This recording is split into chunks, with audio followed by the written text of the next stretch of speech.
Okay, so we are back at the shop. We got the laptop fired up. We have the first dyno chart open, and we are gonna get going straight away.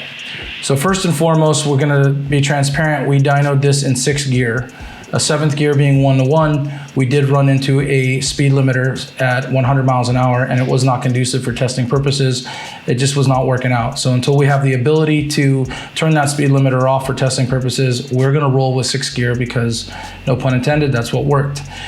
Okay, so what you see in front of you is the OEM full exhaust. This is the stock downpipes, the stock midpipe, and the stock rear muffler, or axle-back as we dub it. And we were able to see a peak horsepower of 275, as well as 353 feet-pound of torque. Power maxed out at just over 5,000 RPM, and the torque shaded in at just a shade over 3,600. So we'll move the cursor over here, and obviously, this is a decent torque curve right here where we're making our torque nice and low, as I like to call the meat and potato section of a dyno graph, or when you are coming off your light to light, more so than what's going on the top end over here, especially for this type of vehicle. For a lot of off-road usage, you need your torque, you know, you're lugging large tires, 35s, 37s, you gotta get out of the hole. So let's now bring in our axle back into the equation, and we will get that going. Okay, so we're pleased to share the blue is the Fast Intentions axle back. And again, stock downpipe, stock midpipe. However, this time we did the swap, the changeover of our axle back exhaust. And what you're gonna see right here in the top, starting out, it was an increase of about 14 horsepower and an increase of about 33 to 34 foot-pound of torque, all depending on which way you're rounding up. And as you can see in the meat and potato section, this is an increase through the entire band, not just as we started to essentially walk away to make more peak. And this, from here to here, you feel this. Obviously our peak is, you know, over 3,600 RPM, but let's talk about this for a second. You definitely feel this large torque increase here, which is exceptionally substantial as you're starting to come up on boost, as you're coming off of a light, as your foot is in the throttle. So we can attest, you definitely feel this when you're driving the vehicle, one versus the other. Very, very pleased with the outcome overall.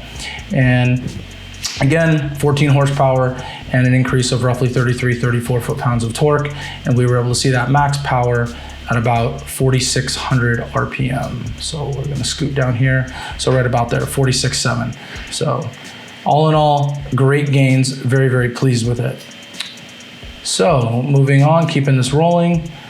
Now we got a little bit of bonus footage. We want to incorporate and show you, for testing purposes, what we were able to do with the Burger Tuning JB4 in conjunction with our axle back. So what that means is we were running stock downpipes, stock midpipe, Fast Intentions axle back, and Burger Tuning JB4. We were able to take it up to MAP 2 safely, which I believe he rates for 93 octane and above. And for testing purposes on our own vehicle, we wanted to see what it would do on 91. We did not sense any engine knock, and the air fuel ratios looked fairly clean for the most part. We were not obviously comfortable taking it up to MAP 3. We don't have any ethanol at our disposal at that time to run it up to E30 per se. So this is what we have to work with. We were not able to obviously clean up the tune in here a little bit. This is probably a little bit of ignition timing, or potentially leaning it out, or cleaning up the air fuel a little bit in here. A little bit of dip in the lull when you come on to throttle.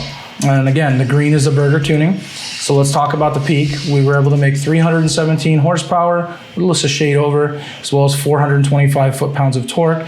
And that was an increase over our axle back of 28 horsepower and 38 foot-pounds of torque, giving you a grand total over stock with the two components in conjunction together of 42 horsepower and 72 foot-pounds of torque.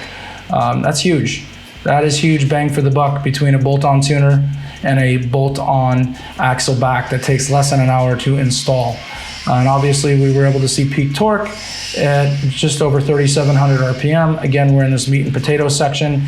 And then obviously peak power at a shade over 4,500 RPM, right about in here. So we'll bring that in.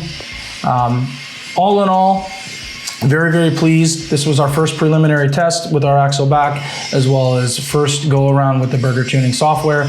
And I do want to state we are using California 91 octane, which is a, for the lack of a better term, watered down version of what you could potentially get for Midwest 91 octane, and not even remotely close to what you can run with ignition timing on 93 octane. So keep all that in mind when taking all this and digesting this in with a grain of salt.